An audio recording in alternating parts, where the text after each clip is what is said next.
What's going on, everyone? It is Cherie Styles here, CEO and founder of Wear Your Confidence, and today we are talking about silverware. We're talking about being forked. Forked. F-O-R-K-E-D. So I was just thinking about silverware.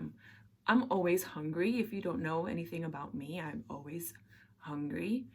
And I was just thinking about the silverware that we use. And in life, people get treated like silverware. This is what I like to call the forks of life. Don't get forked around.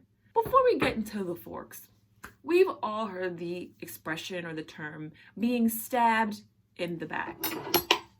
And I have here a said knife for cutting your steak. No, this is not the steak. This is for your butter. This is like a butter knife. I'm not a cutter, but this is quite dull. When we think of the term, phrase, being stabbed in the back, this is not necessarily the knife that we think of. It's more like one of these, or like a butcher knife. You know, this is probably for like filleting fish, maybe, I think. I'm not a chef. I just use the utensils. So we think of something like this that can do a lot of damage. So, you know, this stabbing of the back, it would hurt. Got this. Then we have all these fancy little ridges here. This is sharp. Stabbed in the back. Piercing. People will betray you. They will hurt you. And those that you think are your friends, they sometimes have the tendency to stab you in the back, talk bad about you, treat you like crap, act like you never did anything for them. And so this is not a good place to be. We don't like to be stabbed in the back. And then we have forks. Let's not get forked. First of all, you have to watch how you say that. Don't say it too fast because it might slip up and sound like something else. However, forks have prongs. Many of them have four. I got a fork. Okay, not a metal fork, but I just wanted to be extra, so I grabbed the big one. This has 3 prongs, and this has 4 prongs. Purpose of a fork. Usually knives and forks go together. Interesting. So usually you use the fork to hold down whatever it is that you're trying to hold down, your food. And then you use the knife to cut it, right? When I say let's not get forked around, we don't want to just be jabbed and poked and pierced, meaning letting people treat you any old type of way, letting people treat you like a piece of meat, allowing people to hold you down, keep you in a box, or treat you however they feel you should be treated. Because let's face it, you are a gem, a diamond, honey. You are valuable. And when you allow people to knife and fork you, all they're doing, holding you down, dicing you up, and most of the time they're spitting you out. No, no, no, no, no. You have to remember your worth, know your value, and know that you deserve to be treated better than that. No knifing, no forking. However, there is the love of a spoon. Spoons!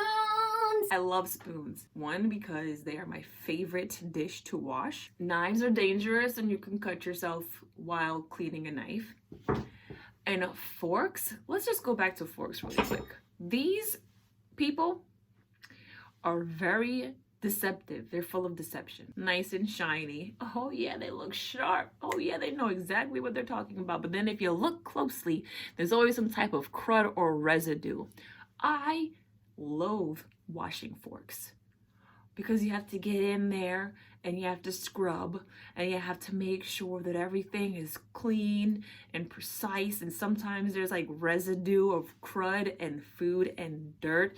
And these people, the forkers, they're dirty. Clean on the outside, dirty, nasty, vile, hateful on the inside.